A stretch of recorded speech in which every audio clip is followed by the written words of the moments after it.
Bueno, pues buenos días a todos. Muchísimas gracias por acudir a esta primera hora de la jornada de hoy, a este acto que hemos querido titular El proceso secesionista catalán, los riesgos de las lógicas identitarias. En la rueda de prensa se va a ofrecer una reflexión sobre los peligros de estas lógicas identitarias y vamos a analizar lo que consideramos nosotros constituye una enorme fractura a nivel social. Vamos a presentar también un manifiesto, muchos de ustedes ya lo tienen, un manifiesto en el que se hará un llamamiento a la no resignación de las instituciones y, en particular, un llamamiento a los ciudadanos comprometidos frente a la ola secesionista catalana y para la búsqueda de soluciones que faciliten un desenlace cuanto menos razonable y que suponga el menor daño posible. Este acto, me gusta siempre remarcar en este caso, que está organizado con total libertad desde la sociedad civil. Detrás hay un colectivo que es el nuestro, el colectivo Mairena, que está integrado por personas de diferentes procedencias, pero es un acto de sociedad civil, con la capacidad que tenemos los ciudadanos de hacer que las cosas sucedan, con nuestro compromiso y porque no podemos acometer pues destinos diferentes con personas indiferentes. Somos un colectivo también que vemos con preocupación y con alarma la dimensión que está alcanzando ya esta fractura, tanto fuera como dentro de Cataluña, pero claro, evidentemente, sobre todo la fractura que está provocando dentro.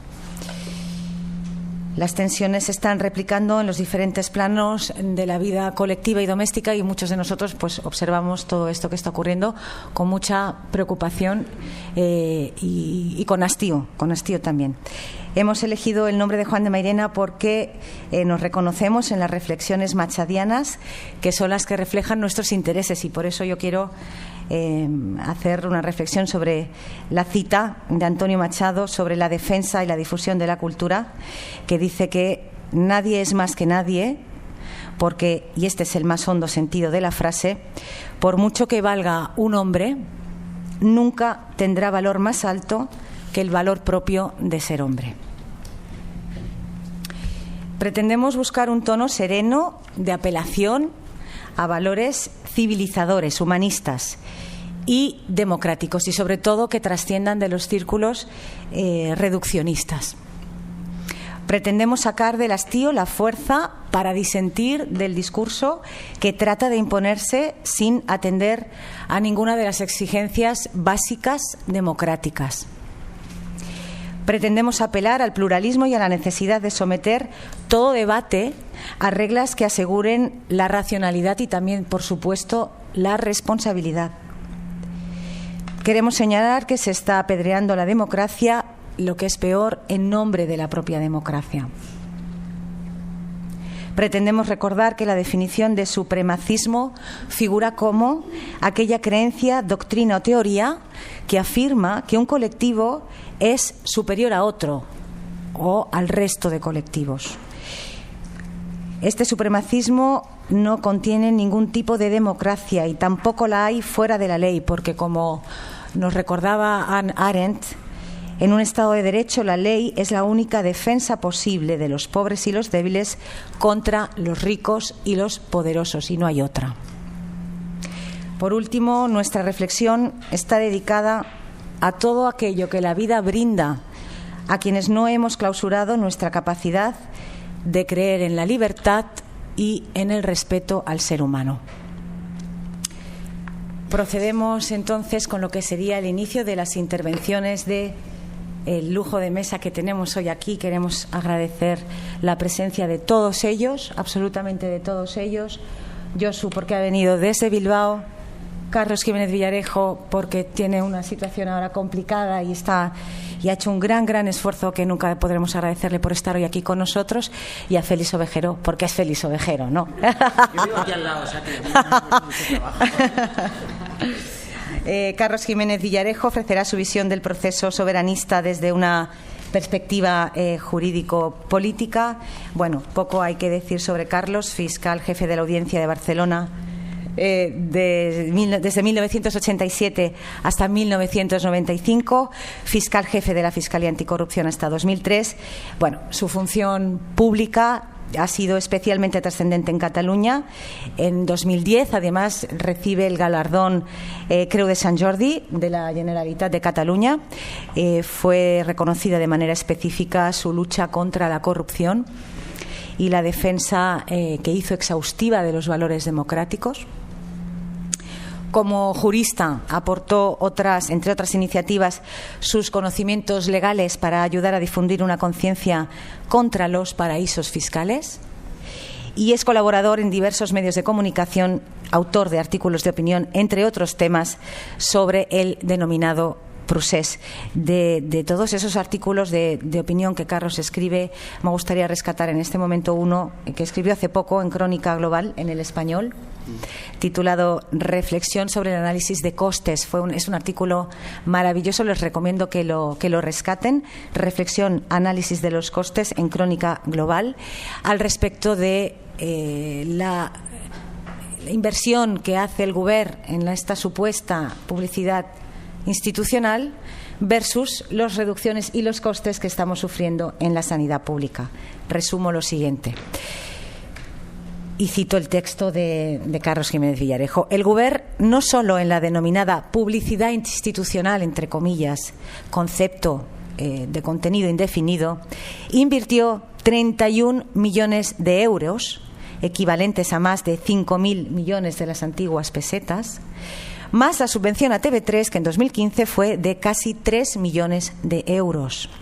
Despilfarro de fondos públicos a los que habrá que sumar, aunque en menor entidad, las subvenciones a 6 diarios comarcales. En Cataluña, el 5,2% de la población está en situación de pobreza extrema y 784.000 pensionistas viven por debajo del umbral de la pobreza.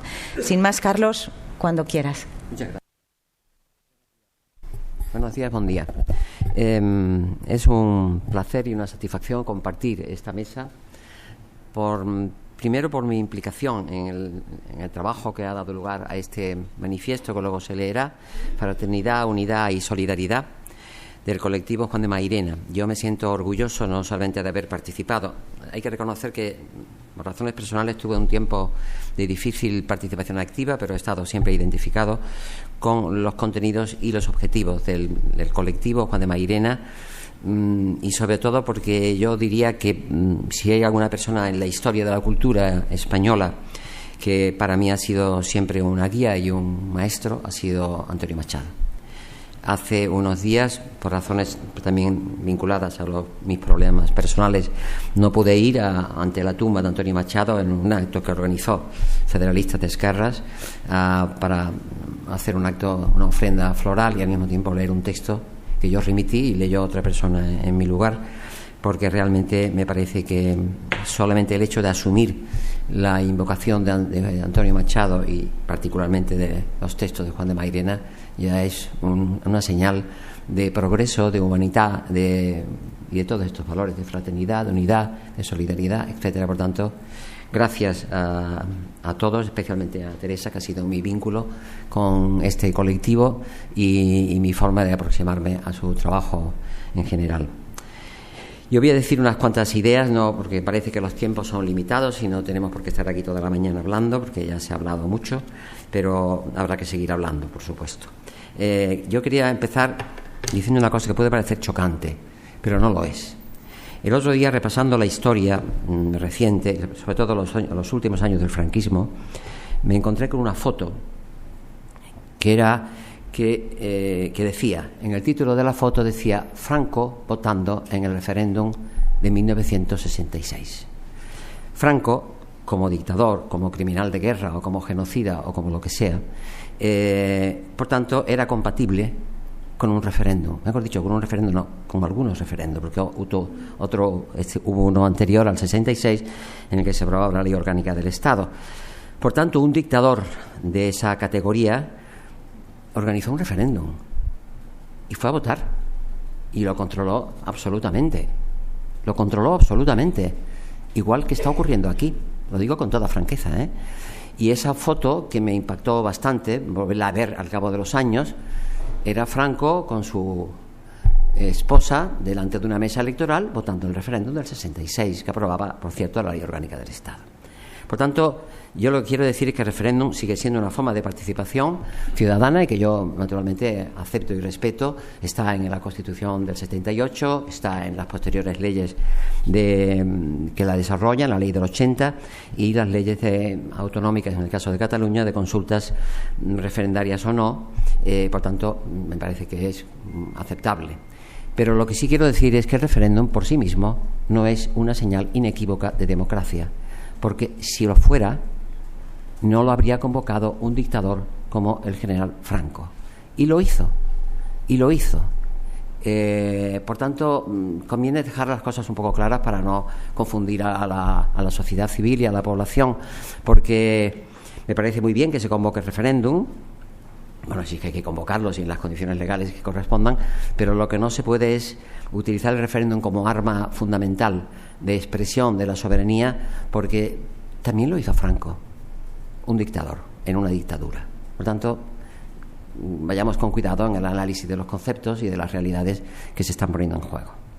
Yo quería decir que cuando el gobierno actual de Cataluña habla de referéndum, primero dice una fecha y dice una pregunta, creo que es lo que ha dicho, pero por otra parte no hay nada más. Es decir, y no hay que olvidar que en Cataluña hay dos leyes de consultas populares, una del año 10 y otra la que aprobó el Parlamento de Cataluña en vísperas de la consulta del 9N, la Ley 10/14 de consultas no referendarias, que era la que más se podía aproximar a una consulta tipo referéndum, que evidentemente no lo eran, porque no podía regular un referéndum, ni lo reguló nunca, porque no tiene competencias para ello, así de claro. Pero, en todo caso, lo que hay que decir es que cuando aprueba la Ley 10/14 en vísperas del 9N, dice que el Gobierno se someterá a los siguientes principios, el Gobierno de Cataluña, evidentemente: transparencia, publicidad, claridad, neutralidad institucional, pluralismo, igualdad, no discriminación, inclusión y protección de los datos de carácter personal. Nada de esto se está cumpliendo en el momento actual en la convocatoria de ese llamado referéndum que quieren hacer el día 1 de octubre. Nada de esto. Y es una ley catalana. No es una ley de referéndum porque no tiene incompetencia para aprobar leyes de referéndum, pero sí es una ley que se le aproxima en la medida que regula las formas de convocar consultas populares a la población en Cataluña. Estos principios son los mínimos, están en la ley electoral española, evidentemente, están en cualquier ley que regule el referéndum y, por supuesto, en la ley del 80 que desarrolla el artículo 92 de la Constitución sobre el referéndum. Pero lo que es obvio y lo que es absolutamente indignante es que se siga hablando de un referéndum que no sabemos exactamente en qué consiste, ni cómo será, ni si será siquiera, cuando los principios en que le inspiran, según sus propias normas y leyes, son absolutamente incumplidos de forma sistemática. Entonces, me parece que ya es hora de que desvelemos la realidad de la capacidad que hay para la mentira, para el cinismo y para la desfachatez en el Gobierno de Cataluña respecto a una ciudadanía que, desgraciadamente, no conoce suficientemente las leyes que los regulan. Dicho esto, empiezo afirmando algo que es evidente, es decir, el Gobierno de Cataluña está violando sistemáticamente su propia legalidad catalana, la propia legalidad aprobada en base al Estatut de Autonomía vigente, por mucho que fueran las reformas que le introduzca el Tribunal Constitucional, que no es el caso. Pero está violando la propia legalidad catalana y está apartándose abiertamente de unos principios que están en unas consultas populares no referendarias. Bueno, por tanto, evidentemente no podían ser un referéndum. Pero bueno, si en unas consultas populares ya se exigían todos estos requisitos, aún más en un referéndum stricto sensu. Y, sin embargo, todo eso es prácticamente desconocido y violado de forma sistemática. Pero al mismo tiempo está violando todo el ordenamiento jurídico estatal de forma sistemática. Y para eso yo solamente pongo varios ejemplos que creo, no voy a entrar en ellos, pero los voy a citar. Es decir, las condenas de de Artur Mas, de Francesc Homs, de las conselleras Rigau y Joana Ortega, y los procesos abiertos a Carme Forcadell y desde ayer a Meritxell Borràs, son la expresión de la aplicación del ordenamiento jurídico español a todos los ciudadanos, porque no hay nadie que tenga el privilegio de estar excluido de la aplicación de la normativa estatal que se aplica por igual a todos los ciudadanos, sin incluir un principio de discriminación por razón de la nacionalidad o de la supuesta nacionalidad o del cargo público que se ostenta. Por tanto, me parece que ya es bastante importante y grave que se esté ocurriendo esto. ¿Por qué? Porque están cometiendo sucesivos delitos de desobediencia y prevaricación que están en el Código Penal, no de ahora, estaban ya en el Código Penal de 1822. Por tanto, no es que hayan creado unos tipos, el Estado español haya creado unos tipos penales específicos para perseguir a los dirigentes catalanes. No, estos tipos penales están en los códigos penales de toda la historia del derecho penal español desde principios del XIX, es decir, inspirado ya en la Constitución de 1812. Esto es una alteración del orden constitucional, es la aplicación sistemática del orden constitucional sin discriminación y, por tanto, aplicando realmente lo que corresponde. Yo en esto quiero citar a un texto unas palabras que pronunció el fiscal Emilio Sánchez Judet, que acaba de concluir el juicio al expolio del Palau de la Música, tan brillantemente como el anterior, que fue el juicio a Artur Mas, a Rigau, a las conselleras Rigau y Ortega por la consulta del 9N, cuando el fiscal le dijo a Artur Mas: señor Artur Mas, este juicio también es democracia. Es que, claro, cuando se concentraron los que se concentraron allí en apoyo a Artur Mas y sus consejeras y tal, de alguna manera coaccionando al tribunal que los iba a juzgar, que es un tribunal impecable desde todos los puntos de vista, por sus conocimientos, por su rigor, por su imparcialidad, en fin, por su independencia, etcétera, que se concentraran allí para insultarlos y ofenderlos, como hicieron, y así lo expliqué en un artículo que publiqué en El País, realmente es absolutamente inaceptable en un sistema democrático. Por tanto, me parece muy bien que el fiscal dijera: este juicio también es democracia, porque en efecto era democracia. Era más democracia que lo que estaban haciendo todos ellos allí fuera, concentrándose ante el tribunal, ofendiéndolos y atacándolos y reprochándoles que era un tribunal parcial, al servicio de no se sabe qué. Por tanto, vamos a ser justos. Yo quería, de todas formas, decir algunas cosas que me parece interesante. En primer lugar, que, como saben ustedes, esto se ha iniciado, estos procesos, que van a continuar evidentemente su curso con absoluta normalidad institucional y constitucional, tienen un precedente de la que la mayor parte de la población se ha olvidado. Es decir, la Agencia Española de Protección de Datos impuso a finales del 2015 una multa de 200.000 euros a la Asamblea Nacional Catalana, presidida entonces por Carme Forcadell, por violación, por una infracción muy grave de la ley de la Agencia Española de Protección de Datos, por una violación del derecho constitucional de los ciudadanos a la intimidad, en virtud de la encuesta que ellos pusieron en marcha antes de que llegara la consulta del 9N. Por tanto, yo me pregunto, esta señora no es la primera vez que es sancionada. Naturalmente, la sanción recayó sobre la organización, que era la ACN, pero la ACN estaba presidida por ella. Por tanto, ella dio y prestó su consentimiento a que se desplegaran prácticas que estaban en contradicción con la normativa que regula la protección de los datos de carácter personal y, particularmente, el derecho a la intimidad de los ciudadanos. Y este precedente está ahí y parece que se haya olvidado, y no se ha olvidado. Y yo me pregunto, ¿han pagado los 200.000 euros que se les impuso de multa o no? Porque la verdad es que lo desconozco, pero allá ellos y allá la Agencia Española de Protección de Datos, que es la que tiene en definitiva que cumplir la sanción impuesta, ratificada en 2 ocasiones, en 2 fases sucesivas de recursos por la Audiencia Nacional, todo hay que decirlo. Tanto yo creo que cuando ellos pretenden decir que son objeto de una persecución, yo pienso, es que se creen estos dirigentes del Gobierno de Cataluña actualmente, o miembros del Parlamento, etcétera, se creen que son miembros de una especie de casta privilegiada que está al margen de las leyes a las que estamos sometidos todos los ciudadanos españoles, sin excepción. A mí me sorprende que estos días pasados haya habido algunas la presidenta del Parlamento, Carme Forcadell, este señor de Esquerra Unida, que ojalá Esquerra Unida fuera lo que iba a ser, lo que debía haber sido, dijo que se amparaban en la inviolabilidad parlamentaria. Francamente me sorprende el nivel de desconocimiento que tienen de lo que es el derecho constitucional, el derecho penal, en fin, las normas que regulan una convivencia en un Estado democrático. Porque si hay alguien que tiene inviolabilidad en el sentido, entre comillas, de no estar sujeto a responsabilidad, es el jefe del Estado, es el rey, nada más, nada más. Ni los miembros del gobierno del Estado tienen esa inviolabilidad. Ellos apelaban a una inviolabilidad parlamentaria, o sea, concepto que no existe en el conjunto de todos los estados de la Unión Europea. Por lo tanto, están intentando crear unos estatutos de privilegio ajenos a los sistemas democráticos ya consolidados desde principios del XIX, cuando se impuso pues finalmente la Revolución Francesa y creó los presupuestos de las actuales democracias occidentales.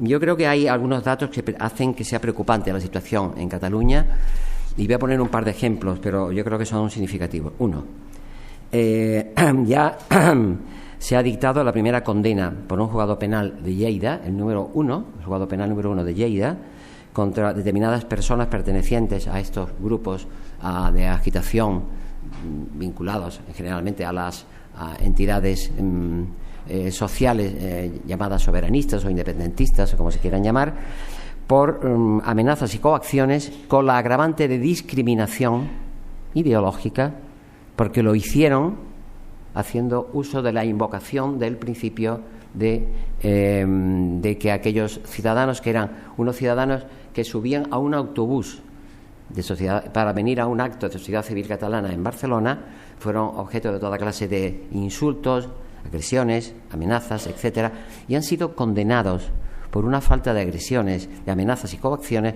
con la agravante de discriminación por razón ideológica, por razón del nacionalismo, en virtud del cual se comportaron de la manera que se comportaron, indignamente.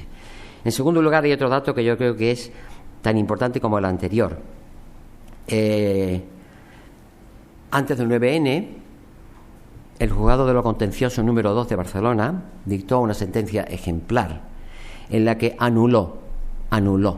declaró nulo de pleno derecho el acto del Ayuntamiento de Cabrils, en virtud del cual se ponía a disposición de la Generalitat los datos del padrón municipal de ese ayuntamiento, por estimar que era absolutamente contradictorio con las normas que regulan la disposición de los datos de los datos del censo y, por tanto, de la necesidad de una protección institucional que el ayuntamiento debe dispensar, y, por tanto, no puede disponer de ellos porque son datos de ciudadanos.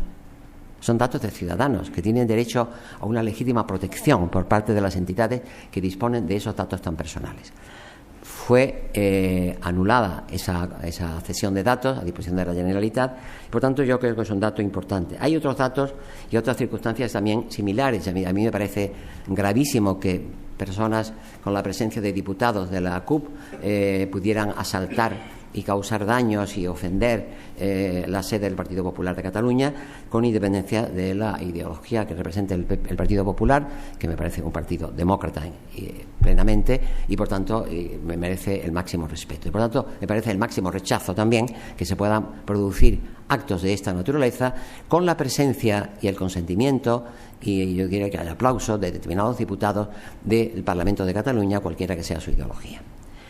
Dicho esto, yo quería decir que estamos, por tanto, en una situación muy grave. Y si repasamos los últimos autos que se han dictado por el Tribunal Superior de Justicia de Cataluña, particularmente los que se han dictado, hay uno singularmente relevante, que es el de 27 de febrero de este año, respecto a la querella que se presentó por la Fiscalía contra Carme Forcadell y varios miembros de la mesa del Parlamento.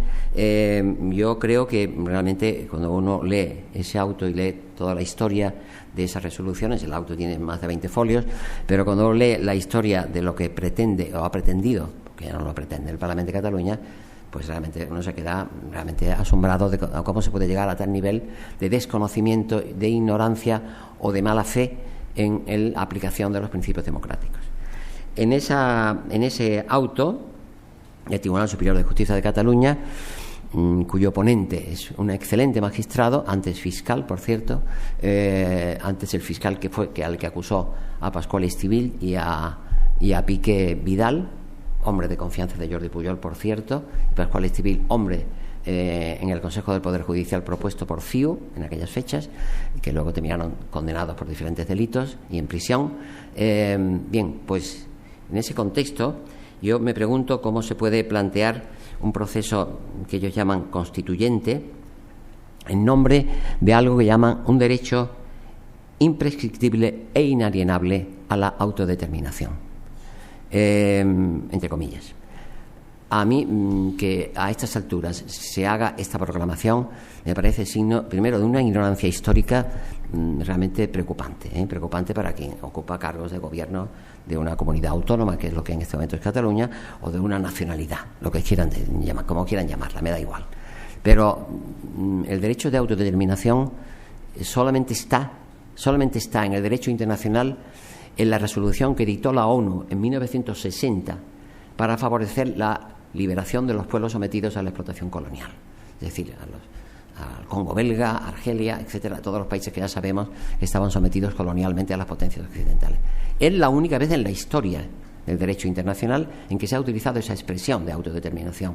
Por tanto, me parece increíble que se pueda utilizar un término que solamente era atributo de los pueblos sometidos colonialmente por las grandes potencias occidentales el año 60. Ha pasado mucho tiempo y además que no corresponde para nada en mencionar esta denominación, que es absolutamente errónea, y yo creo que además dicha de forma que induce a evidente confusión, o puede inducir a confusión a muchos ciudadanos que no tienen la suficiente cultura jurídica como para saber qué significa eso de la autodeterminación. Por otra parte, yo creo que hay dos fases en la posición del Gobierno de Cataluña. Una primera en la que dijo, la primera resolución, hay dos resoluciones importantes que son objeto de la querella del fiscal, que es la resolución 263/11 y 306/11. En la primera, lo que se planteó fue, no como ahora un referéndum, que ha sido como para ellos un paso atrás, se planteó un proceso constituyente con varias fases que llamaban proceso de participación ciudadana, luego una asamblea nacional, luego un referéndum, etcétera. Yo creo que como vieron que eso era absolutamente inviable, aparte de ser absolutamente ilegal, por supuesto, pero era, además de ilegal, era inviable, pues recurrieron a la tesis del referéndum, de un referéndum que, como estamos viendo y acabo de expresar, primero, Cataluña y el Gobierno de Cataluña carece de competencia en absoluto para convocar un referéndum, y mucho menos de ese contenido, como es la secesión o la separación del Estado español. Carece absolutamente de competencias y, sobre todo, lo que carece es de normas que lo regulen. Es decir, estamos hablando de un desideratum que ellos deben tener en alguna parte escrito, pero que en este momento no conocemos los ciudadanos, lo cual es una muestra del de menosprecio que tiene no solamente a la legalidad, que ya la tienen y la han acreditado a lo largo de todas las causas que se han abierto y que se seguirán abriendo, y se seguirán abriendo, insisto, sino además el menosprecio que tienen a la ciudadanía, porque realmente estar prometiendo lo que ni siquiera ellos quieren expresar que quieren significa un menosprecio a los derechos de la ciudadanía, a algo que se llama la transparencia en el ejercicio del poder. La transparencia, el derecho a estar informados. No hay transparencia alguna en la actuación del Gobierno de Cataluña. Es un gobierno prácticamente que se produce en el margen de lo secreto y de los acuerdos interparlamentarios de la derecha esa reaccionaria y nacionalista, más esos grupos llamados anticapitalistas de la CUP, en una especie de alianza absolutamente insólita, o yo diría que espuria, para llegar a estos objetivos, pero me parece que son objetivos absolutamente inviables.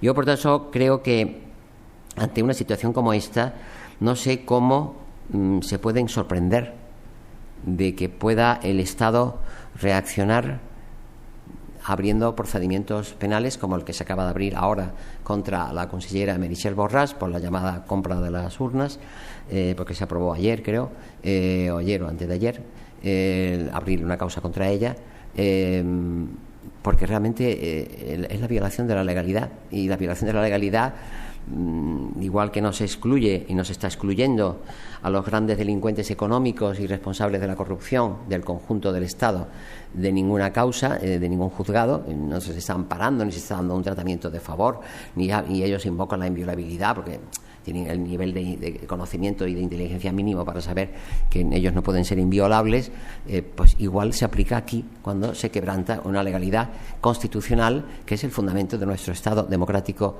y social de derecho, creado en la Constitución del 78, para que nadie se lo olvide, porque no estamos hablando de cualquier fundamento, sino de un fundamento muy sólido. Ante todo esto, yo pienso que cuando ellos hablan de asambleas constituyentes, etcétera, y de participación ciudadana de una forma absolutamente pues, vaga, indeterminada, etcétera. Voy a terminar porque creo que he hablado ya más de la cuenta. Pero lo que sí me preocupa es que en la última resolución que dictaron y que está sometida a juicio, que es la resolución 306/2011, ellos se atrevieran a incluir un párrafo que dijera lo siguiente: en este proyecto de convocatoria del referéndum, dicen que se estarán creando los espacios necesarios para que los partidarios del sí y del no a la independencia lo hagan en igualdad de condiciones.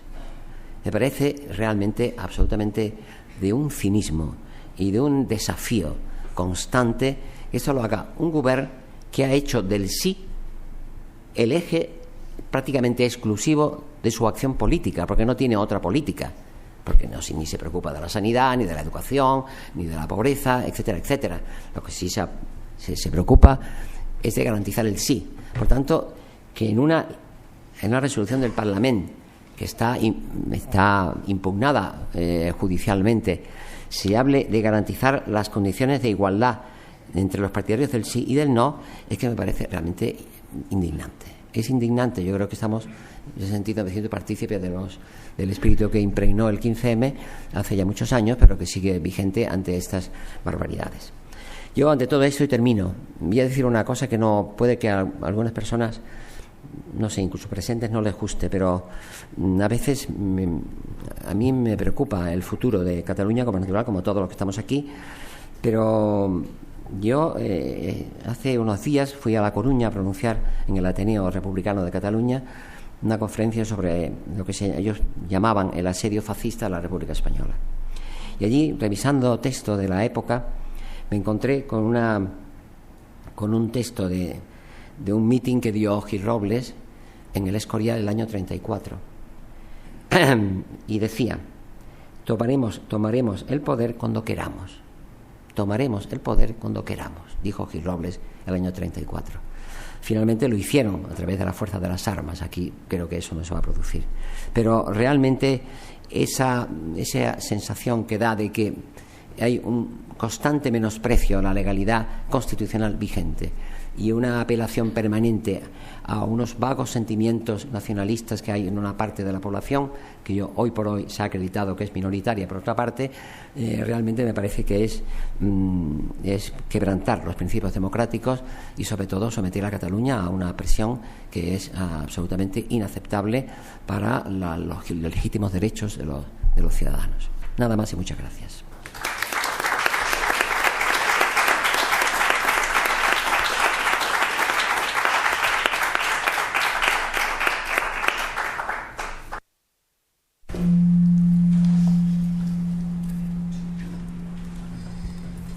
No, es que estaba pensando ahora que me comentó Carlos Jiménez cuando le convocamos a este acto, me decía: bueno, Teresa, pero voy a decir algunas cosas que quizás a algunos no le van a gustar. Y dije: Carlos, pero es que justamente tú te distingues por tu compromiso, por tu rigor, por tu elocuencia y por tu valentía, y lo que hacen falta son personas que tengan el reconocimiento público que tiene Carlos y que digan las cosas que no se están atreviendo a decir otros que también las piensan y los comparten. Así que, Carlos, como siempre, muchísimas gracias. Bueno, pues va a intervenir ahora Josu Ugarte Gastamiza. Él va a hablarnos de las heridas de los procesos secesionistas desde su experiencia en el País Vasco, en su vivencia con la violencia terrorista identitaria vasca. Josu es bilbaíno, nacido además en el seno de una familia nacionalista vasca. Fue representante de editoriales de ensayo y narrativa y promovió y dirigió la asociación Bakeaz.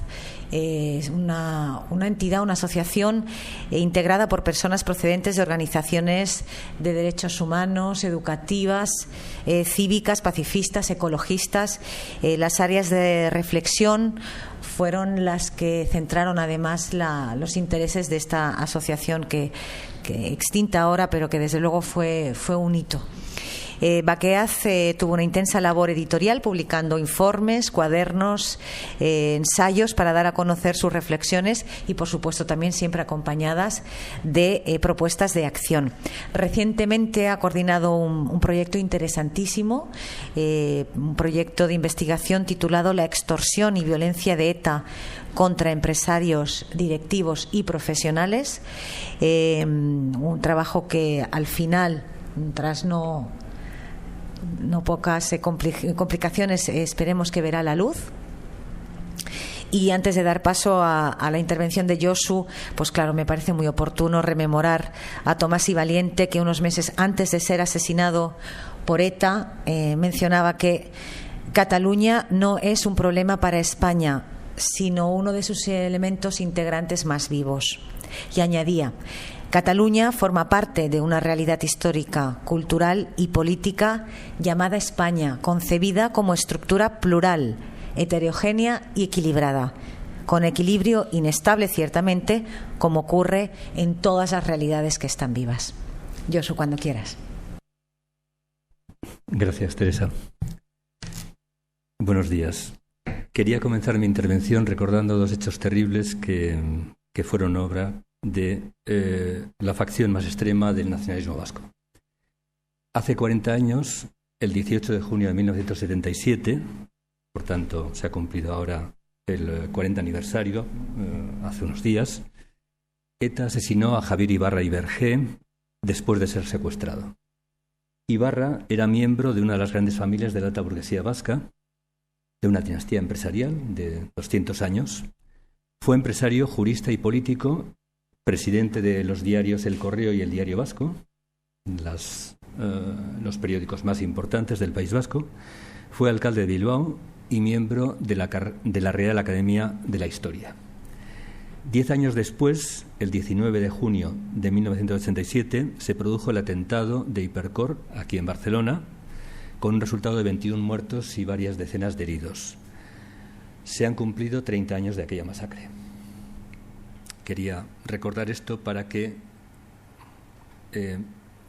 seamos conscientes de las implicaciones de los procesos soberanistas cuando llegan a formas extremas y fanáticas en la política. Como ha dicho Teresa, nací en el País Vasco, en Bilbao, a mediados de los 50, y procedo de una familia católica, conservadora y nacionalista vasca. Mi lengua materna, sin embargo, fue el castellano. Y, sin embargo, comencé a estudiar el vascuence en torno a los 16 años, teniendo un profundo sentimiento de culpa, como si estuviese marcado por una mancha irreparable, por un pecado original de no hablar una supuesta lengua milenaria, sustrato y vehículo de la identidad vasca. Digo supuesta porque en verdad ahora lo puedo afirmar.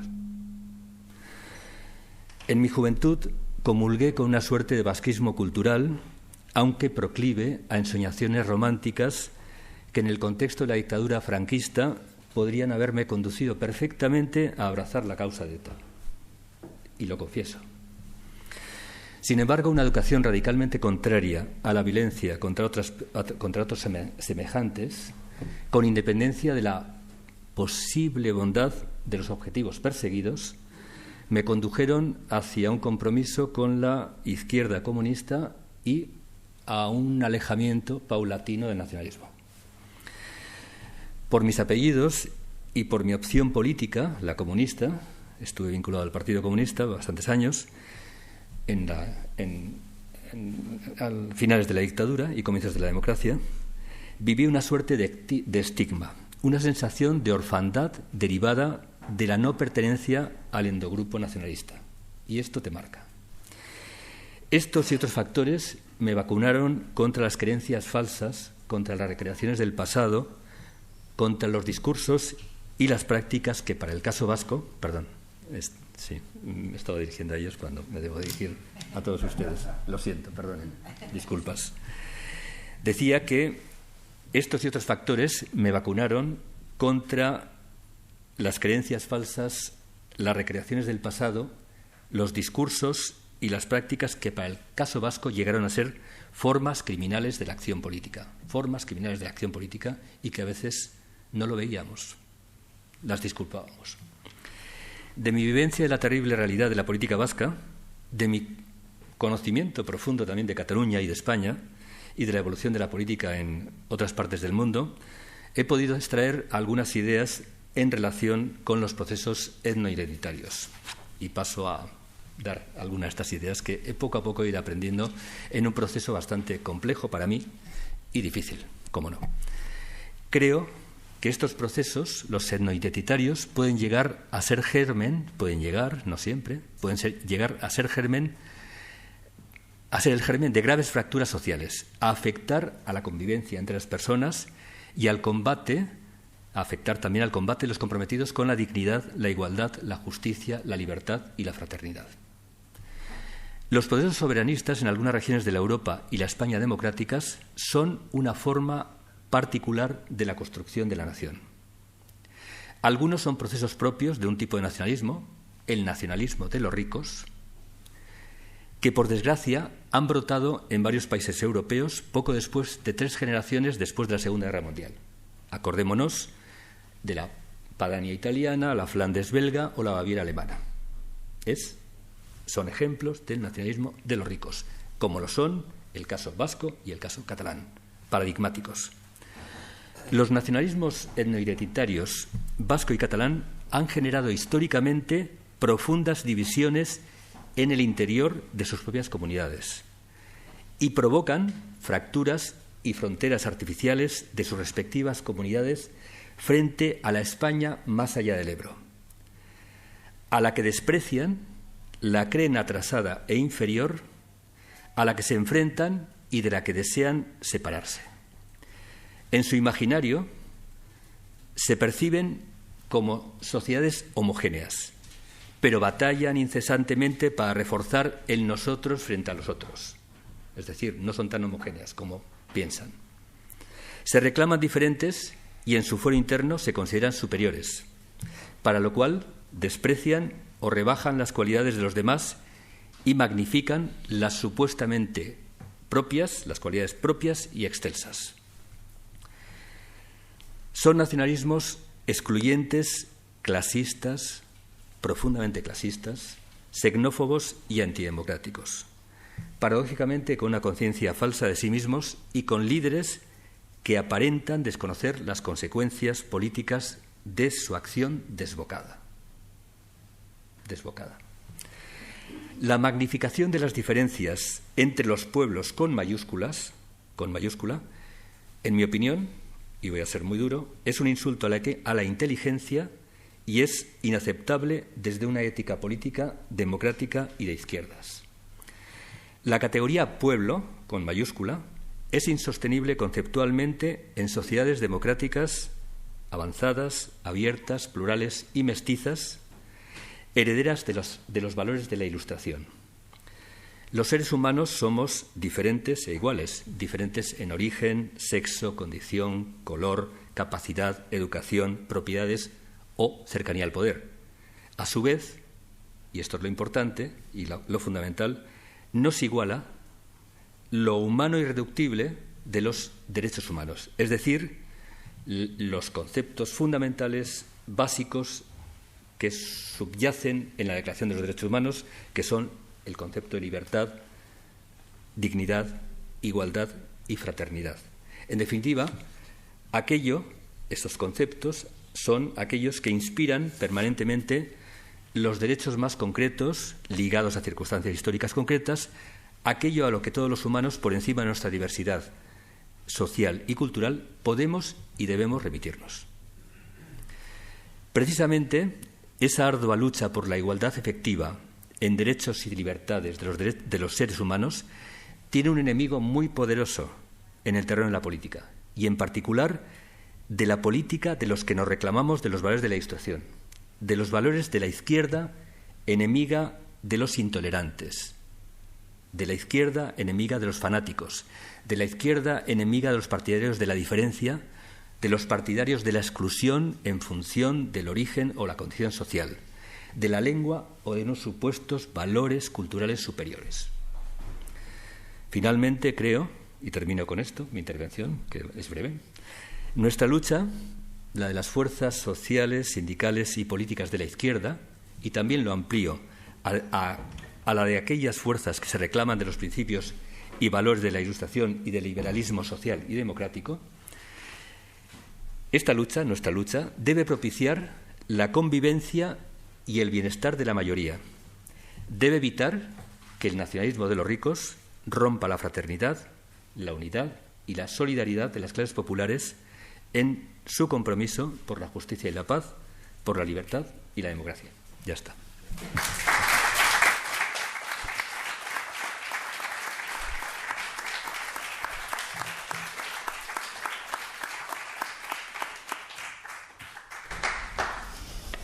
Uy, ya voy. Bueno, yo es que me has dejado muy sorprendida. Valoro muchísimo que alguien tenga la valentía de hacer esas reflexiones tan íntimas y tan personales, esas vivencias tuyas y esas reflexiones que son producto, pues, de tu fuerte compromiso cívico y social. Muchas gracias. Bueno, pues el tercer interviniente, pues tampoco, al igual que los otros dos, casi no necesita presentación, pero yo tengo que justificar mi presencia aquí. Así que les diré que es Félix Ovejero, doctor en Ciencias Económicas, profesor titular de la UB, investigador visitante en la Universidad de Chicago. Es, que les voy a decir, uno de los filósofos más citados e importantes en el campo de las ciencias sociales. Acaba de publicar La seducción de la frontera, de la editorial Montesinos, también una lectura que está ahí el editor y que yo les recomiendo porque es absolutamente imprescindible. Un ensayo en el que critica que parte de la izquierda española haya hecho suyo un relato nacionalista que no le corresponde y que contraviene sus esencias. En una reciente entrevista concedida al diario también español, al mismo que antes me referí, del artículo de Carlos Jiménez Villarejo, Félix Ovejero sostenía que se da la paradoja de que para que alguien pueda decidir qué se sustrae al conjunto de la comunidad política, antes se deben establecer unas fronteras, y estas no se pueden decidir democráticamente porque entonces ya has decidido quién decide. Por otra parte, el derecho de autodeterminación solo está justificado cuando tus derechos no son atendidos. Recibió Félix Ovejero el 18º Premio de la Tolerancia y en su discurso de recepción alentó, me parece absolutamente importante esto, alentó a los filósofos a terciar en la política, denunció la sentimentalidad de la nueva oleada independentista y expuso cómo la distorsión de las palabras por parte de los nacionalismos nos ha llevado a la situación actual en la que nos encontramos. Cuando quieras, Félix.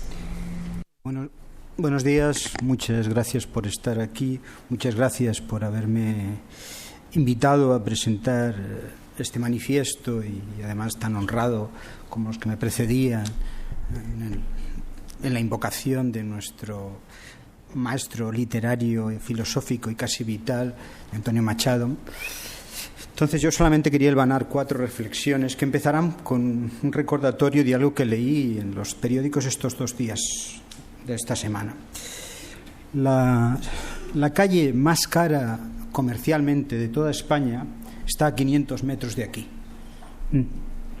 Ayer mismo en el periódico había una lista de los 10 pueblos más pobres de España. 7 de ellos estaban en Andalucía. Esos colonos son unos gilipollas. porque si esa situación en donde los ricos, que somos los que en promedio, y el promedio no es un concepto, bueno, es un concepto precisamente, pero no describe la realidad de cada uno porque hay profundas desigualdades en Cataluña. El relato que ha asumido nuestra izquierda es que esos, de los 10 pueblos más pobres de España, están explotando a la calle más rica de España. Si alguien me puede atar esa mosca por el rabo, que lo haga. Pero ese es el núcleo vertebrador de una argumentación completamente desquiciada que ha comprado nuestra izquierda.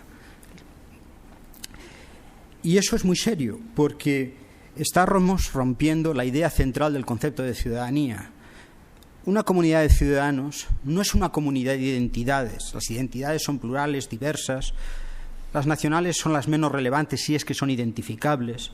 Es mucho más importante la clase social, es mucho más importante el sexo, diríamos la religión, hasta la geografía. Las gentes que viven en pueblos marítimos tienen entre sí mucho más que ver desde el punto de vista de sus pautas de comportamiento, de predicción acerca de sus rituales, de sus modos de emparentarse, que la coincidencia más o menos circunstancial con una lengua que por lo demás está lejos de constituirse en la lengua que nos aglutina como mayoritaria a los catalanes. Lo que nos identifica como ciudadanos es la condición de libres, iguales y fraternos. En el lema completo de la Revolución Francesa, lo he recordado hasta la fatiga, pero las cosas estas parece conveniente reiterarlas de vez en cuando, no solamente estaba en libertad, igualdad, fraternidad, sino que había un cuarto lema, el que está en la tumba de Magat, y en los momentos más revolucionarios y más democráticos de la Revolución Francesa se decía unidad indivisible de la patria. Eso no es una etiqueta franquista, es la consideración de que los que estamos dentro de una comunidad de ciudadanos, dentro del perímetro de una frontera, estamos comprometidos como una unidad de decisión y unidad de justicia. Quiere decir que todo lo decidimos entre todos y los principios de justicia los podemos invocar. Y si hay un pueblo o unas gentes que están más necesitadas, vamos a redistribuir, no porque seamos buenos, generosos o caritativos, sino porque tenemos una obligación de justicia sustentado en el compromiso de conciudadanía. Cuando nosotros levantamos una frontera, lo que estamos diciendo es que el que está al otro lado lo queremos convertir en extranjero. Esto es privar de derechos políticos. Y privar de derechos políticos, aquí cuando nos ponemos tan estupendos frente a la supuesta xenofobia que algunos pueden sostener, yo recuerdo y digo, oiga, es que no solamente ustedes, yo por supuesto estoy en contra de cualquier pensamiento que pueda restar igualdad a cualquier extranjero. Cualquier frontera tiene un trasfondo último de arbitrariedad, pero es que ustedes no es que no quieran hacer conciudadanos a los extranjeros, es que a los que son ya conciudadanos quieren convertirlos en extranjeros. Yo no veo ninguna diferencia esencial desde el punto de vista conceptual entre la idea de que nosotros, los catalanes, pudiéramos decidir unilateralmente convertirnos en una comunidad de ciudadanos y que el conjunto de los españoles dijeran que expulsan a Extremadura y Andalucía de España. Es decir, nosotros, que tenemos una identidad, es decir, no ser extremeños y no ser andaluces, hemos decidido que ustedes se van fuera y los echamos. Es más, hasta podríamos hacer una lista de, en esa repugnante palabra colombiana, de pobres y decir, mire, estos son desechables y los echamos. Esos no forman parte de nuestra comunidad de justicia y de distribución. Eso es el núcleo esencial que hay detrás del nacionalismo. Pero a ese núcleo se ha añadido otra circunstancia, y es que para justificar la supuesta unidad de soberanía, el hecho de que los catalanes podemos constituirnos, hay que construir un mito. El hecho de la identidad, insisto, no proporciona ningún criterio para decidir, para convertirnos en unidad de decisión aparte. El mito se sostiene en 2 o 3 argumentos retóricos, que es, puesto que tenemos una lengua común, tenemos una visión compartida de la realidad, y el tener una visión nos hace diferentes, y al ser diferentes podemos decidir aparte. Todo eso es mentira desde el punto de vista empírico o falso desde el punto de vista conceptual, desde la argumentación.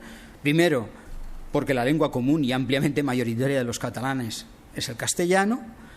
Segundo, porque participar de una lengua común no nos proporciona una mirada especial, como decía antes, es mucho más importante la clase social. Una persona que vive en Vallecas y otra que vive en Hospitalet tienen mucho más que ver entre sí desde el punto de vista de su vida cotidiana y podrían intercambiarse sin reparar que están en una realidad, en una nación distinta, y pueden tener ellos con el de San Gervasio, que se parece más al de Barrio de Salamanca. Estas obviedades son sólidas y fundamentales, pero con independencia de esa consideración, el hecho, como digo, de tener una lengua común no los proporciona, aunque tengamos una identidad común, una visión del mundo común, pues eso no nos convierte en una unidad de soberanía. Yo ahora mismo empiezo a tener una visión común con todos los miopes, que vemos muy borroso, y eso no nos convierte, por supuesto, en decir, nosotros vamos a decir aparte porque tenemos una mirada sobre el mundo distinta. Eso es indiscutible, se podría precisar numéricamente en grado de diotrías, pero eso no nos hace especiales. Es la condición de ciudadanos la que nos iguala. Pero, ¿qué ha sucedido? Que como esa realidad no se respondía a la horma, porque además la realidad demográfica de España, como resultado de un movimiento demográfico que invitó a los colonos a ir a vivir al Somorrostro, ya ves qué extravagancias tenían, ¿no? Que se iban a vivir a los barrios más pobres, los barrios, casi todos somos de por aquí y con la suficiente edad para saber lo que era el Somorrostro, ¿no? Pero eran las barracas que había en Montjuic y en otras zonas de por ahí, pues esos extravagantes colonos que les dio por irse a vivir y todavía siguen en los barrios más pobres, esos que son los excluidos, no constituyen, como decía, una comunidad compartida supuestamente con los otros. Pero como esa realidad, no se ajustaba al guión, había que construir la nación. Y esa construir la nación se ha sostenido en 2 o 3 piezas fundamentales. La lengua, el proceso de inmersión lingüística, que no olvidemos que eso era un proceso fundamentalmente de levantar el mito cuando la realidad no se correspondía. En España ha habido el movimiento demográfico más importante en Europa después de la Segunda Guerra Mundial, el movimiento dentro de un propio país, de gente que está buscando su trabajo. Los 20 apellidos más comunes en Cataluña son los mismos que hay en Madrid y en cualquier parte de España, los Pérez, Martínez, etcétera. Y ahora examinen ustedes cuáles son los que están en el Parlamento, quiénes son las élites de decisión política. Cuando hablamos de discriminación positiva, si se usaran debidamente los conceptos, los excluidos, los marginados, los desatendidos, los que no tienen acceso a las posiciones de poder, son los que tradicionalmente llamábamos entre nosotros los de abajo. Y esos no han escrito la historia. Esa horma había que construirla. Y la segunda era la pieza educativa. Y precisamente por eso el proceso, como no respondía a una minoría concentrada territorialmente pero mayoritaria y desde luego no pobre, eso era más que evidente, si no se corresponde ni remotamente a la referencia boliviana de estos días, que es el último chiste que han puesto en circulación los socialistas, pues como no se correspondía con eso, había que construirlo, porque además nos proporcionaba una barrera diferencial, porque no nos podemos olvidar, nosotros tenemos un problema aquí, pero el problema de la izquierda española es que se había olvidado que nuestro horizonte, de momento, y ojalá pudiéramos eliminar fronteras y fuera más amplio, nuestro horizonte a la hora de pensar la igualdad es la igualdad de todos los españoles. Y hoy un chico no puede ir a trabajar en una parte de España sencillamente porque se han establecido unas barreras arbitrarias de acceso a posiciones políticas, que son las barreras identitarias. Eso rompe la igualdad y rompe la eficacia. Porque no tenemos al mejor médico, no tenemos al mejor docente y no tenemos sino simplemente aquel que pasa el filtro. Naturalmente eso crea unas clases cautivas que son decir, no, los que estamos aquí, como queremos mantener el chiringuito, queremos levantar la barrera y tenemos incentivos para alimentarlo. Por supuesto, ¿cuál es la reacción inmediata? La reacción inmediata y razonable es decir, rompamos la barrera y que todos puedan acceder en cualquier situación en función de su mérito, su talento y no de cualquier circunstancia arbitraria. Pero la otra, la más inmediata, porque el mercado político es muy repugnante para estas cosas, consiste en que cada uno se va a construir una identidad y va a levantar una barrera. No hace tanto veíamos en Extremadura, me parece que era, que decían, bueno, bien vamos a convocar unas oposiciones a enseñanza, pero cuidado que pueden venir la gente de fuera y todavía están en el trámite de elaborar la identidad, pero todo se andará. Podemos recordar luego la famosa cita de Camba, ¿no? La recuerdan ustedes, ¿no? Vamos a entretenernos un momento, pero con perdón, ¿no? Pero es que es esto. Esto tiene 100 años, ¿eh? Y decía Julio Camba, dice, una nación se hace lo mismo que cualquier otra cosa. En cuestión de 15 años y de un millón de pesetas, con 1 millón de pesetas yo me comprometo a hacer rápidamente una nación en el mismo Getafe. a 2 pasos de Madrid. Me voy allí y observo si hay más hombres rubios que hombres morenos, o si hay más hombres morenos que hombres rubios, y si en la mayoría rubia morena predominan los braquicéfalos sobre los dolicocéfalos, o al contrario. Es indudable que algún tipo antropológico tendrá que preponderancia en Getafe, y ese tipo será el fundamento de la futura nacionalidad. Luego recojo los modismos locales y constituyo un idioma. Al cabo de unos cuantos años yo habría terminado mi tarea y me habría ganado una fortuna. Y si alguien osaba decirme entonces que Getafe no era una nación, yo le preguntaría qué es lo que entendía el Portal, y como no podría definirme el concepto de nación, le habría reducido el silencio. Esa es la versión burda y extrema de una construcción que se ha hecho y se está haciendo y se está alimentando. Y eso está siendo 2 núcleos complicados: es romper la igualdad y levantar la comunidad política, no sobre el concepto de ciudadanía, sino el de identidad. El concepto de ciudadanía es profundamente igualitario. No hay nada más comunista que el territorio político, todos de todos, sin que nadie sea dueño de una parte. Barcelona no es de los barceloneses. Yo cuando estoy en Madrid tengo los mismos derechos. Mi casa es mi casa en virtud de un escenario y un territorio político jurídico que es el compartido y que entre todos colectivamente ha decidido que yo puedo disponer de este teléfono o vender mi coche. Pero yo no puedo hacer cualquier cosa con mi propiedad. No puedo coger el coche y enfilarlo contra uno y atropellarlo, ¿no? Porque la trama jurídica, ese territorio político que se levanta sobre ese principio, insisto, de donde todo es de todos y nadie es dueño de parte alguna, nadie puede sustraerse a eso, a ese escenario. Entonces, yo, aquí en Barcelona, en Huelva, tengo los mismos derechos políticos, soy un pleno ciudadano. En cambio, cuando atravieso una frontera, he perdido mis derechos políticos y no puedo invocar los principios de justicia. Es algo lamentable y por eso cualquier frontera que se elimina en aras de la justicia y la igualdad es una conquista revolucionaria, para utilizar las palabras pertinentes, ¿no? Y un avance civilizatorio. En cambio, el concepto de identidad, si es espacial, pues yo me parezco más, tampoco mucho, a mis vecinos, porque eso es una casualidad circunstancial, pero eso no es fuente de derechos. La idea del sentimiento, esta contaminada, palabra tan contaminada, decir es que estos se sienten, bueno, y bien, ¿y qué? Mis sentimientos no pueden limitar tus derechos políticos. ¿Por qué? ¿En qué se sostiene el machismo finalmente? En que yo tengo unos ciertos sentimientos y en virtud de que pues la maté porque era mía. No, usted tendrá los sentimientos que quiera, pero eso no puede fundamentar levantar derechos políticos o excluir de ciudadanía a esos otros. Y el dejarnos contaminar por ese lenguaje, por esas estrategias de fundamentación, es el modesto camino que los que estamos un poco entre los papeles tenemos que hacer, pero luego, sobre todo, el reconocimiento no de identidades quintaesenciales, que en este país no reivindica nadie. O sea, la idea del españolismo no existe más que marginalmente y fuera de los partidos políticos. Y eso también, todo lo que dijo aquí, es comprobable empíricamente, aunque utilice un léxico así un poco eficaz. De todo esto hay estudios, hay documentación y hay tesis doctorales. No hablo a humo de pajas, ¿no?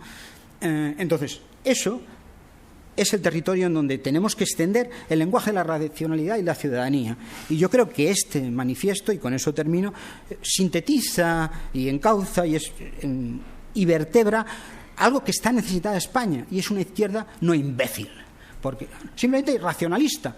Ese es el territorio político virgen que queda por cubrir, porque hoy nuestra izquierda está sustraída a permitir que un conjunto de individuos, en virtud de la identidad, puedan constituirse en unidades de decisión política y sustraerse a la redistribución y a las decisiones políticas de los demás. Es que eso es el anterior régimen, pero no Franco, no, el de antes.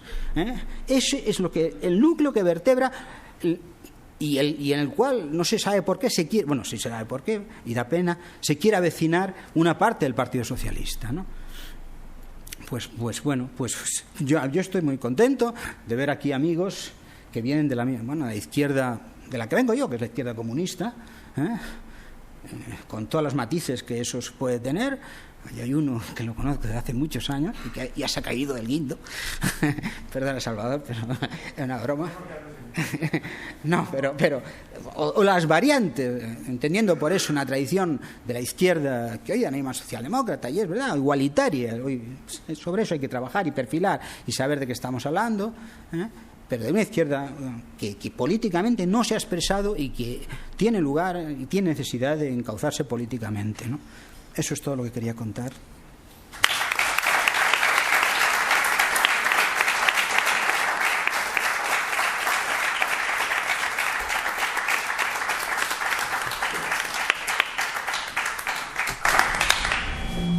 Bueno, pues Félix, muchísimas gracias por estos conceptos de lenguaje eficaz, como denominas tú, que nos ayudan a recalzar los cimientos de la democracia y a poner el foco sobre esa construcción de la mirada que estamos muchos, ¿no?, a la que estamos expuestos desde muchos ámbitos.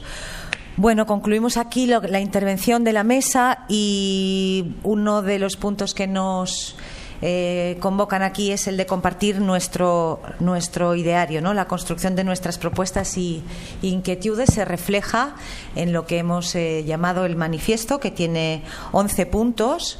Muchos de ustedes ya tienen el manifiesto, lo han recibido por mail. En todo caso, si no, pueden también acceder a él mediante el grupo Juan de Mairena, que está en Facebook. Allá van a encontrar el manifiesto también. Y para que esto sea un acto en el que todos estemos convocados y participemos, vamos a proceder a leer el manifiesto. Primero los integrantes de la mesa, por el mismo orden en que hemos participado, y después determinadas personas que tienen ya el manifiesto en el público. Así que procedemos con la lectura del que sería el primer punto, que dice así. Mis gafas, porque yo también soy de los miopes.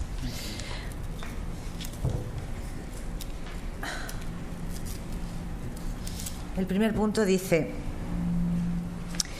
la creixent preocupació per les conseqüències del procés secessionista català, iniciat ara fa uns anys, fa necessària la clarificació i la mobilització dels qui, des de posicions democràtiques i també cíviques, apostem per evitar la ruptura del demos comú, format pels qui vivim i viuen a Catalunya i amb els que vivim i viuen a la resta d'Espanya.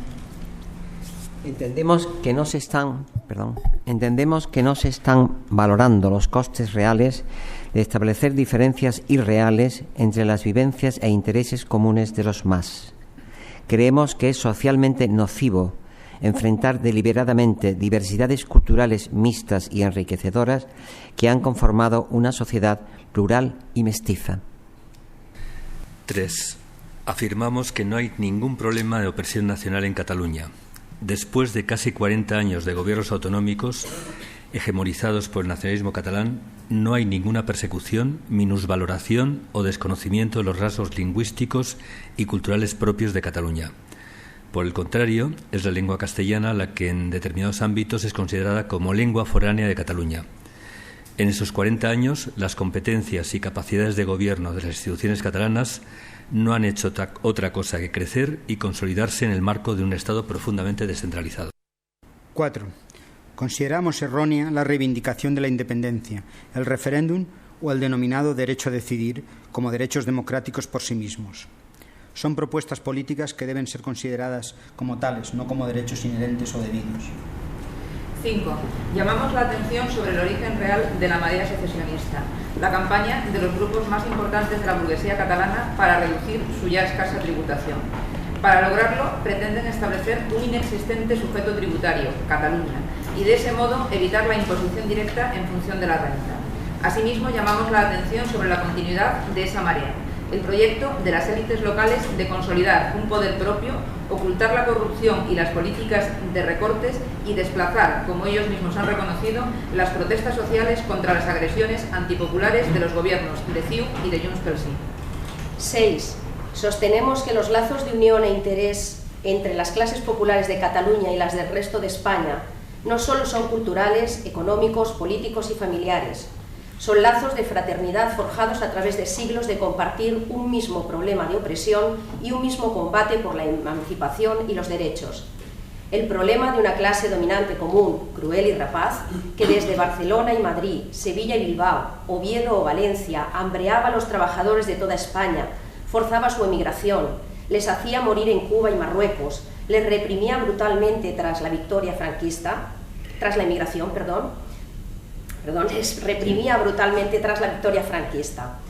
Esa fraternidad común permitió resistir y levantarse en la Semana Trágica de Barcelona de 1909 o en la Huelga General de 1917. Posibilitó la República de los Trabajadores y la resistencia contra el golpe fascista. Esa fraternidad común unió y organizó a trabajadores y trabajadoras venidos de toda España con los que vivían en Cataluña y conformaron juntos un sujeto común que luchó contra el franquismo y contra las patronales, que además de serlo, eran y son profundamente xenófobas. Esa fraternidad común facilitó la lucha contra la opresión nacional, que sí existía durante el franquismo, y lo hizo en plena sintonía con los trabajadores del resto de España. 7.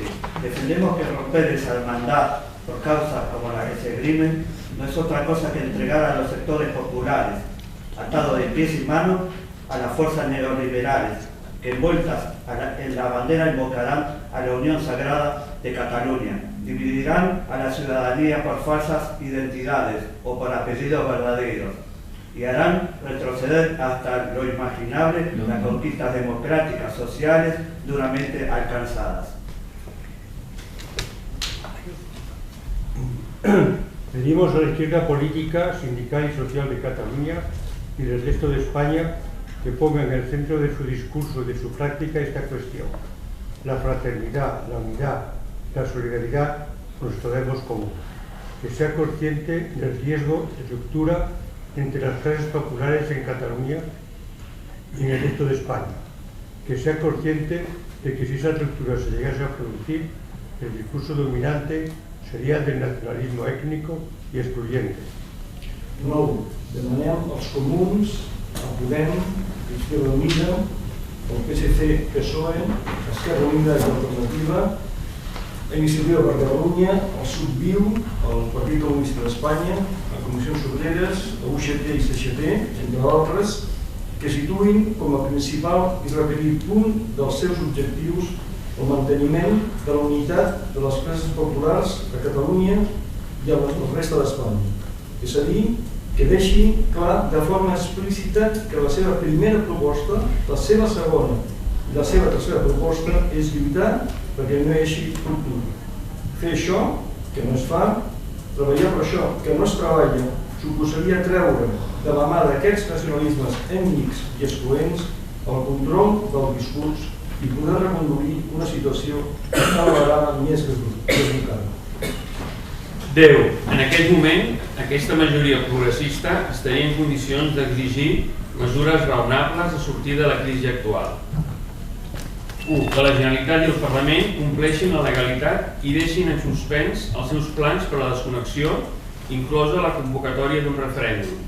2. Que el Congrés dels Diputats, la representació del demos comú, abordi una reforma sustantiva de la Constitució de 1978. 11.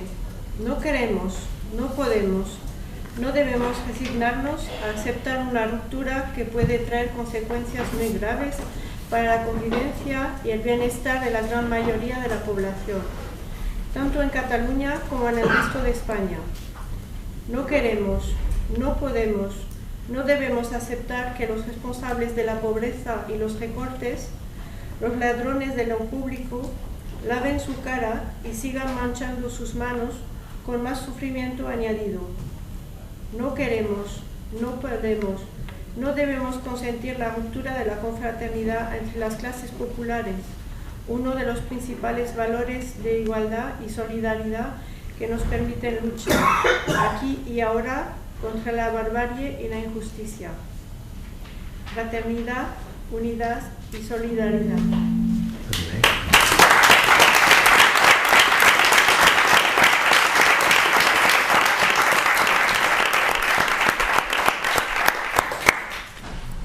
Muy bien, me gustaría recordarles que además al final de este acto está a su disposición. Vamos a repartir tanto el manifiesto con las 11 proclamas como también lo que es la tarjeta de visita, nuestra presentación en quiénes somos, nuestro colectivo y qué es lo que pretendemos hacer.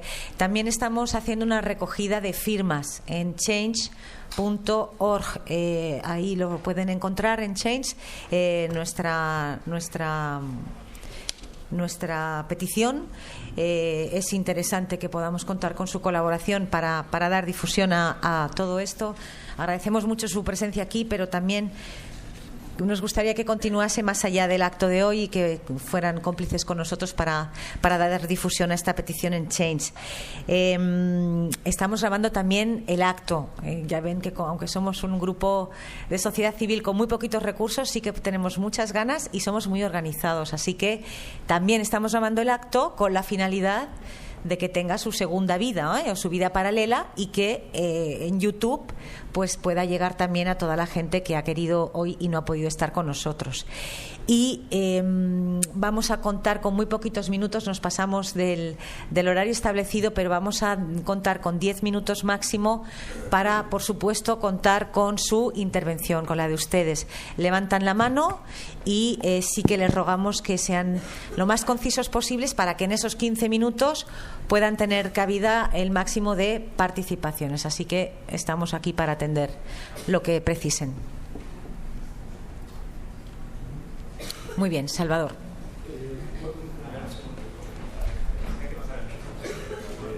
Bueno, lo primero decir que aquí se está muy bien, que agradezco mucho las intervenciones de los intervinientes.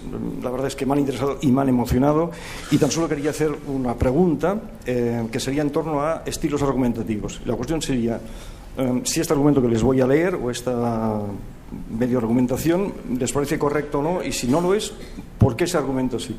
Esto pertenece a una entrevista que se publicó hace muy poco, creo que fue en, no recuerdo ahora el diario, no importa, a Jordi Borja. Jordi Borja es una persona, para las personas que sean de fuera, que de unos 70 y tantos años, que es una persona muy importante, digámoslo así, en la izquierda catalana y también española. Y el argumento sería más o menos el siguiente, lo leo literalmente.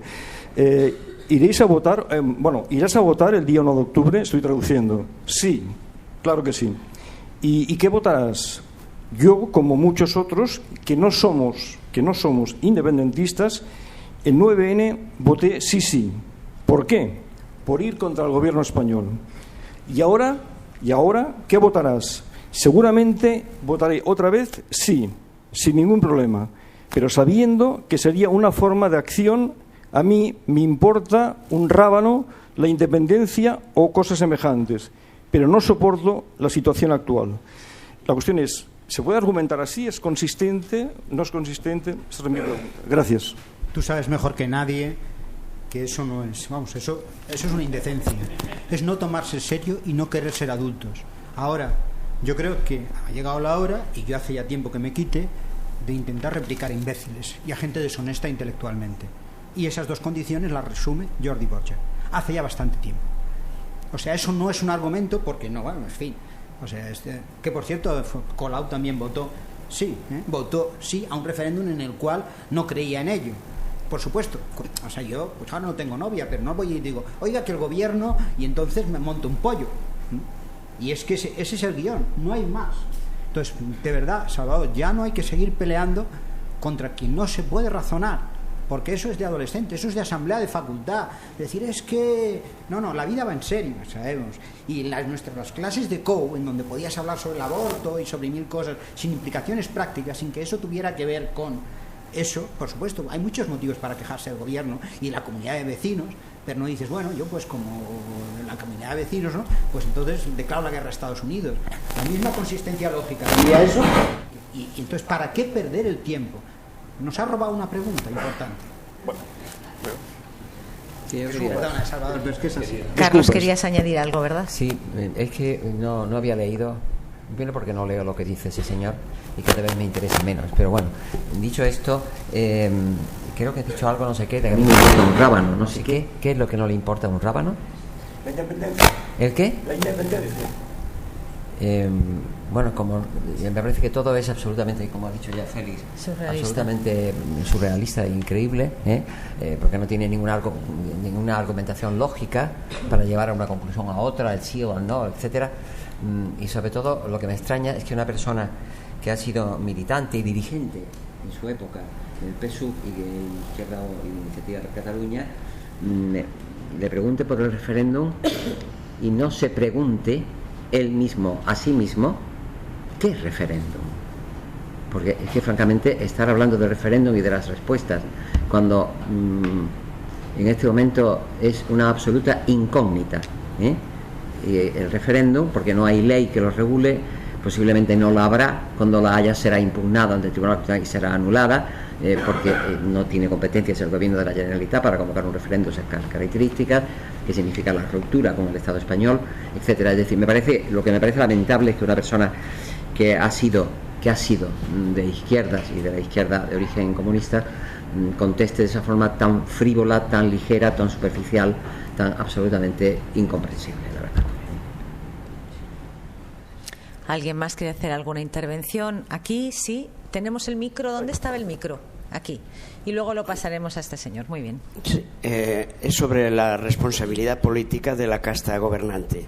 Es decir, ellos pasan de la legalidad constitucional de la española porque precisamente se sienten legitimados en virtud de que los fines justifican los medios. Entonces, claro, el problema es qué responsabilidad política van a tener, se les va a exigir cuando muchos ya se están preparando para el día después, para continuar, ¿no? Entonces, claro, si esto no tiene ningún precio político, jurídico a la casta, ¿qué va a pasar cuando ya están preparando el día después, ¿no? Perdón, una cosa menor. Pero una manera de saber si están preparando el día después sería averiguar cuántos parlamentarios han hecho la declaración de renta en el Estado español. Así averiguaríamos, como dicen los economistas, la intensidad de sus creencias. Estoy convencido de que la mayoría todavía creen que el Estado español existirá el año que viene. Sí, yo diría que vamos a ver, que ya hay varios procesos resueltos, ya han recaído las correspondientes condenas. El otro día vimos que la Joana Ortega pedía al Tribunal Superior que se le avanzara la inhabilitación a la que está condenada por 2 años para permitirse ir a las elecciones municipales de 2019, y naturalmente se le ha denegado porque la sentencia no es firme. Ya sé que son conceptos jurídicos que no todo el mundo tiene que saber, pero ya nos imaginamos, la sentencia tiene que ir al Tribunal Supremo, etcétera, y tiene un tiempo que tiene que transcurrir como para todos los ciudadanos, por otra parte, no por ser ellos, para todos los ciudadanos, que por otra parte son unos privilegiados, porque si no veríamos que el caso Palau de la Música finalmente se ha visto en juicio, que ya veremos cuando recae la sentencia y sobre todo la definitiva del Tribunal Supremo, pero eso se inició el año 2009 y al final son los mismos, es Millet, es Montull, es Artur Mas y es la burguesía catalana en definitiva la que está ahí implicada con su clase política, beneficiándose de las comisiones de Ferrovial. Yo pienso que en este momento ya hay varios procesos abiertos, se siguen abriendo y se seguirán abriendo, y además con la mayor naturalidad, porque los tribunales están para controlar los abusos de poder, entre otras cosas. También habrá que están para perseguir a las personas o que lesionan o que violan o que matan, etcétera, faltaría más, o que roban a través de los bancos, como está ocurriendo en Madrid con Rato y compañía, etcétera, pero también están para los abusos de poder. Y en este momento la clase política catalana dominante y gobernante está en un permanente abuso de poder, en un permanente abuso de poder. Y por eso basta leer las resoluciones que aprueban en el Parlamento, que realmente parece que están hechas desde, no sé, quizás personas más expertas en la filosofía como Félix lo diría mejor que yo, pero eso parece que estén hechos desde un sueño, porque que no tiene ninguna capacidad para que eso sea real y mucho menos para que eso sea posible. Por tanto, en fin, yo espero que un día todo eso se venga abajo, no sé a través de qué medios y procedimientos, porque realmente no tiene ningún futuro, ni lo va a tener, ni lo tendrá.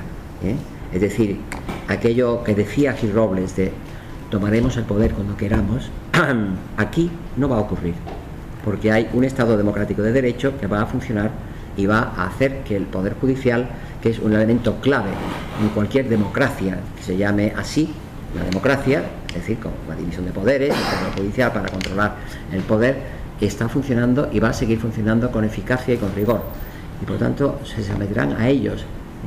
Y por tanto no hay más que ver la primera resolución que adoptaron, la resolución 263 del 11, con la segunda. Hay un abismo. ¿Por qué? Porque la primera era todo un proceso constituyente con una participación ciudadana y no sé qué, y una asamblea constituyente. Todo eso lo han echado por la borda y han ido a por una solución que les parecía más fácil, que era el referéndum puro y duro y directo, pero es que también ese camino es un camino sin salida. Por lo tanto, vamos a seguir exigiendo nuestros derechos, exigiendo el respeto a nuestros derechos como ciudadanos, para que realmente no desemboque ese proceso, se llama así realmente, en ninguna parte. O sea, que vaya directamente, como dijo un día un filósofo, ahora diputado por cierto del PSC en el Congreso de Diputados, que vaya a la nada, que es donde tendría que haber ido ya, pero que todavía parece que falta un tiempo para que lleguen a la nada. El libro se llamaba Travesía hacia la nada. Eso es lo que dice. Aparte de la importante acción judicial, que es absolutamente necesaria, es conveniente que exista una reacción desde el ámbito de la política y desde el ámbito de la ciudadanía. Es importante que los intelectuales respondan, debatan, dialoguen, en el sentido de exponer los problemas que efectivamente están detrás y que eviten que intelectuales que fueron importantes en su momento, como Jordi Borja, digan las tonterías que están diciendo y, en definitiva, defraudando a toda una generación de las que hemos sido alumnos de una persona que en su momento era muy respetable y maestra para nosotros. Tiene que haber también una reacción de la propia sociedad civil, tiene que organizarse.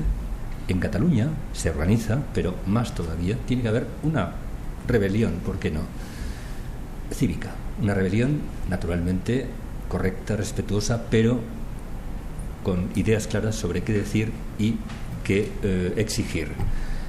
Y desde la política tiene que haber, al menos en la izquierda, que es lo que me preocupa fundamentalmente, tiene que haber una reacción clara, y hay sectores de la izquierda que, aunque minoritarios, pueden hacerlo.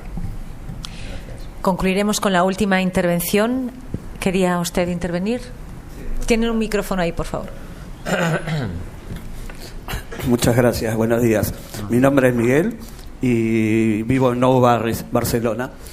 Y acá se han dicho muchas cosas interesantes, muchísimo debate, y el compañero Carlos Villarejo, a mí personalmente, cada vez que lo escucho, no hago más que aprender y logra abrirme la cabeza, abrirme el coco, ¿no? Y la intervención del compañero Ovejero también ha sido, bueno, en realidad la intervención de todos vosotros ha sido genial. Muchas gracias. Yo lo que quisiera hablar, ¿qué es lo que sucede en este país? Porque me pierdo un poco, porque Cataluña parece una bolsa de gatos, ¿no? Acá se habla muchísimo más de lo que a mí me gustaría, de la independencia, del derecho a decidir. Pero ¿qué es lo que sucede? ¿No? ¿Qué es lo que sucede en el campo popular, en el campo de la izquierda? Que no se habla de la pobreza, ¿no?, del sometimiento que vive la población, que viven los trabajadores, la falta de libertades.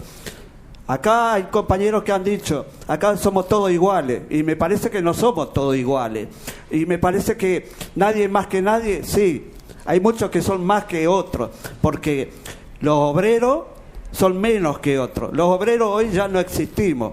Y yo me pregunto, acá se ha mencionado, ¿no?, a los intelectuales. Y yo pregunto, los intelectuales de la izquierda, ¿dónde están? Que se dejan arrastrar hacia esta discusión absurda. ¿Qué pasa? ¿No hay otros problemas en el mundo del trabajo, en el campo social, en el campo infantil, que cada vez hay más desnutrición? Hay cada vez más chicos que pasan hambre acá en Barcelona. Yo quisiera preguntarle a lo de la mesa, ¿qué pasa? ¿Por qué no se discute todo esto? Gracias. Gracias a usted. Pues no sé si Carlos, que te ha hecho alusión a ti, No, ¿cómo? A Félix también. Bueno, en todo caso, yo te quería decir que la izquierda sufre las consecuencias de su propia confusión ideológica. Es decir, desde el momento en que hace ya mucho tiempo, porque no hay que olvidar que el inicio de todo ese proceso tiene una fecha, que es el 23 de enero de 2013. El 23 de enero de 2013, todos los partidos que conforman la mayoría gobernante ahora, particularmente Convergencia, Esquerra Republicana, etcétera, pero en aquel momento es la primera vez que se aprueba un documento, estamos hablando de hace 4 años y medio, por tanto, en el que se declara a Cataluña como sujeto de soberanía y se inicia el proceso hacia lo que estamos viviendo ahora. En aquel momento nuestro partido de izquierda histórico, es decir, el heredero del PSUV, Iniciativa per Catalunya, cometió el gran error de firmar aquel documento. Y la firma de aquel documento por Iniciativa per Catalunya, era entonces como se llamaba, bueno, aparte de Esquerra Unida, etcétera, yo creo que fue un gran error que les llevó a unirse a un partido como Convergencia Democrática, que era como entonces se llamaba, y donde ya tenía pendiente el juicio del Palau de la Música, cómo un partido de izquierdas puede unir su presencia política, ideológica, etcétera, ante un partido que estaba corroído por la corrupción entonces, pero corroído hasta aquí, es decir, estaba parte del Palau, estaban todas las causas contra Prenafeta, contra Alavedra, contra, en fin, todas las causas que hay. El 3% ya se sabía, ya lo había denunciado Pascual Maragall en el Parlamento de Cataluña, etcétera. ¿Por qué se hicieron estas cosas? Porque había una presión de sectores nacionalistas que llevaron a esta conclusión. Me parece que fue un error y el origen de ese error está pagándose ahora. Y de ahí la ambigüedad permanente de Cataluña Sí que es Pot, o de, no sé cómo se llamen ahora, Barcelona en Comú o los comunes, no sé cómo se llaman ahora, ya me he perdido. Pero todas esas ambigüedades que hay siguen dominando a la izquierda convencional, a la izquierda que tiene presencia política, que está en el Parlamento, que está en el Congreso de Diputados, que está en el Senado, etcétera.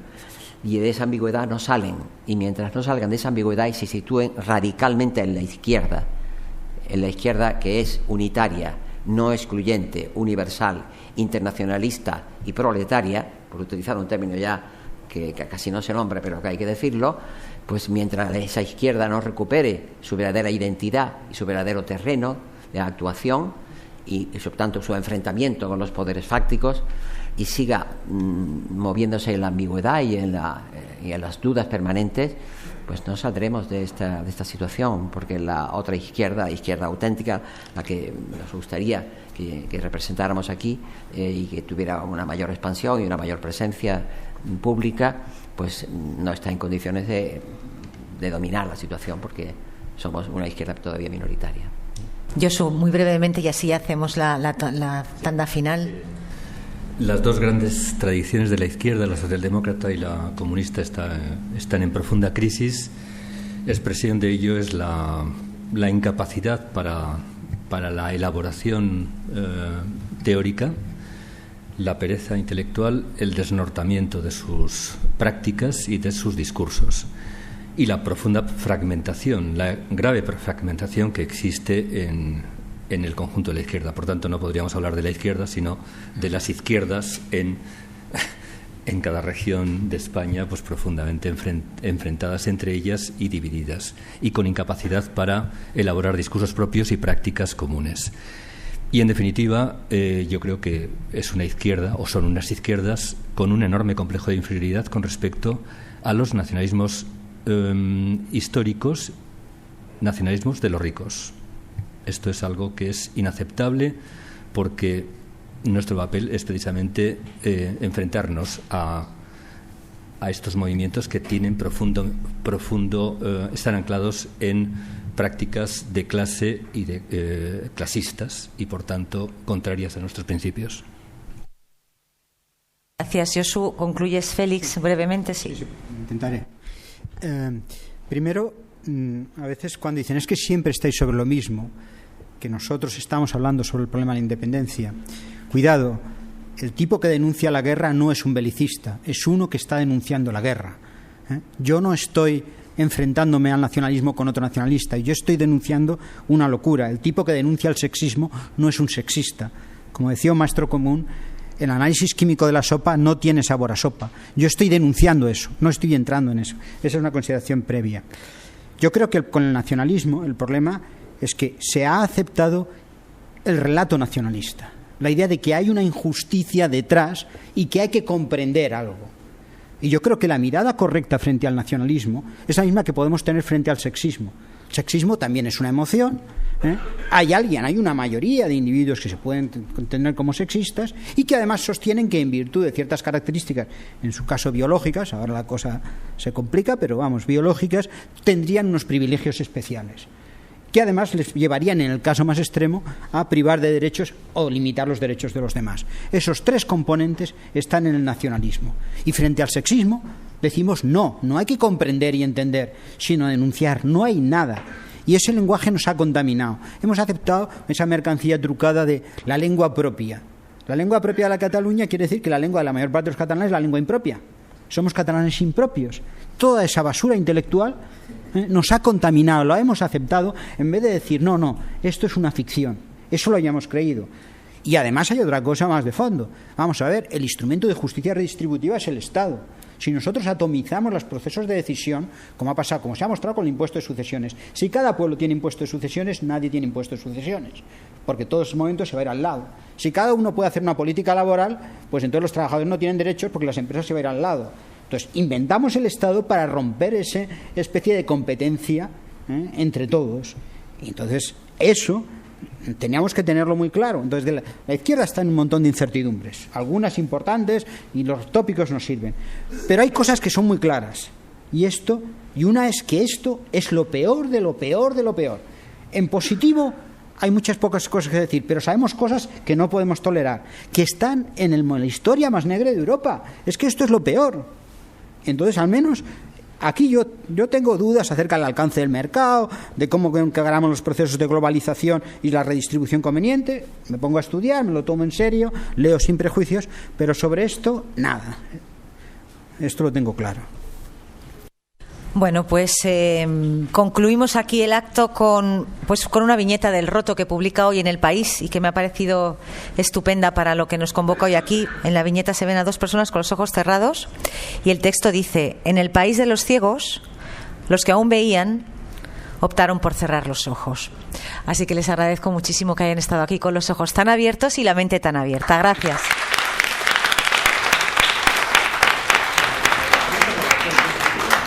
Entre todos. ¿Y el hambreado de quién es? Esto es Martín.